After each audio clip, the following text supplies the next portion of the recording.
estudamos a síntese proteica, verificamos que existe uma série de fatores que precisam ser decorados em ordem, e ainda mais ser retirado um conteúdo de um livro um pouco complicado, que é o livro do Blanco de Química. Não queira uma corda para se enforcar. Na verdade, o que você precisa de uma bibliografia obrigatória, consultar alguns vídeos no YouTube e poder discutir com alguns amigos. Repetir esse ciclo várias vezes e você vai chegar a uma luz no fundo do túnel. Claro que depois de tudo isso, existe um processo ainda mais complicado. O grande problema em si é que você não deve somente entender a matéria, você tem que conseguir explicá-la, tanto na tutoria quanto na prova. Então pegue uma folha, uma caneta e se pergunte quem são as proteínas, para que elas servem e como elas são formadas. Todos esses assuntos são extremamente importantes para discutir na síntese proteica. Como sabemos, a bibliografia obrigatória de química é o Blanco, e segundo ele, as proteínas são macromoléculas de aminoácido. Esse termo deve sim ser dito na mesa, para passar mais segurança. Mas claro, falando dessa maneira parece um pouco complicado, ainda mais sabendo que você tem que saber explicá-lo. Não queira se enforcar novamente. Vamos pensar de uma maneira muito simples. Quando vemos uma parede, por exemplo, devemos lembrar que ela é composta de subelementos que seriam chamados tijolos. Esses tijolos estão conectados entre si por uma massa, que seria o cimento. A macromolécula chamada proteína seria a mesma ideia. Elas são micromoléculas, que seriam os aminoácidos, conectados entre si por enlaces químicos. Esses enlaces vão atrair um aminoácido em direção ao outro, dobrando essa estrutura linear, formando como se fosse um fone de ouvido enroscado, gerando a estrutura tridimensional que tem uma proteína.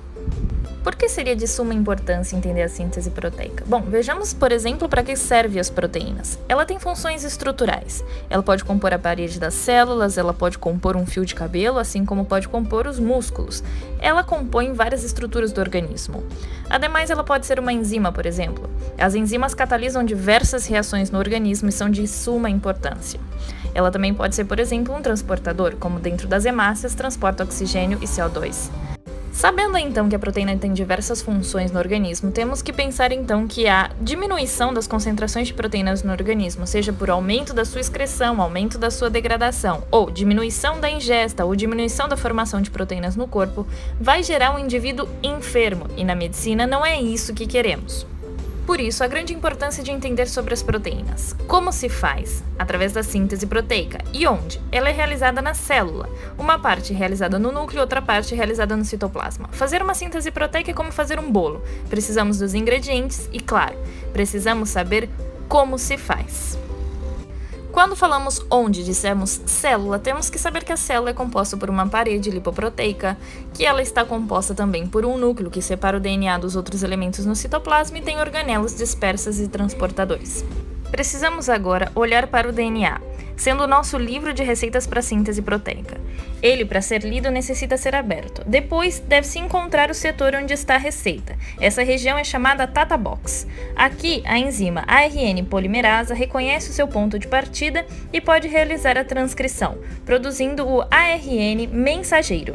Chamamos esse ARN também de ARN imaturo, porque ele precisa, na verdade, tirar as partes de introns e deixar somente os exons, que são as partes do ARN que podem ser lidas. Esse processo se chama splicing, deixa somente os exons e aí temos um ARN mensageiro maduro.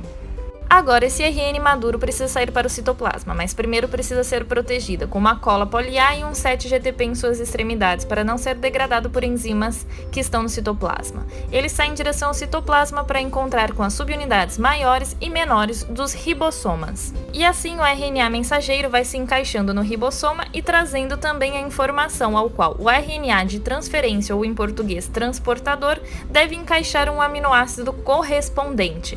E assim, essa fita de RNA mensageiro desliza dentro do ribossoma e os RNAs de transferência vêm trazendo os aminoácidos. A cada 3 bases nitrogenadas se encaixa um aminoácido. O processo de tradução em si, então, nada mais é do que somente a chegada do RNA mensageiro vindo do núcleo, trazendo as informações do DNA para a síntese proteica, realizando a leitura através dos ribossomas e o RNA de transferência formando a estrutura primária da proteína. Por fim, temos que saber as estruturas. A primária, que seria uma linear, ela se dobra formando lâminas e hélices, que seria a secundária. Elas se juntam entre si formando uma tridimensional terciárias, que podem unir-se entre si e formar quaternárias. As proteínas são as terciárias e quaternárias. Então, para recapitular, não se esqueça, para estudar a síntese proteica, primeiro pergunte quem são as proteínas, para que elas servem, e depois parta para a síntese proteica, sabendo seus elementos, aonde ela se realiza e como. Depois parta para um mapa mental. Sempre recomendo realizar um mapa para poder organizar as suas ideias. Coloque proteína ao centro, coloque para que serve, o que elas são, e ao lado você pode fazer um desenho esquemático representando o núcleo citosol, fazendo a transcrição e tradução.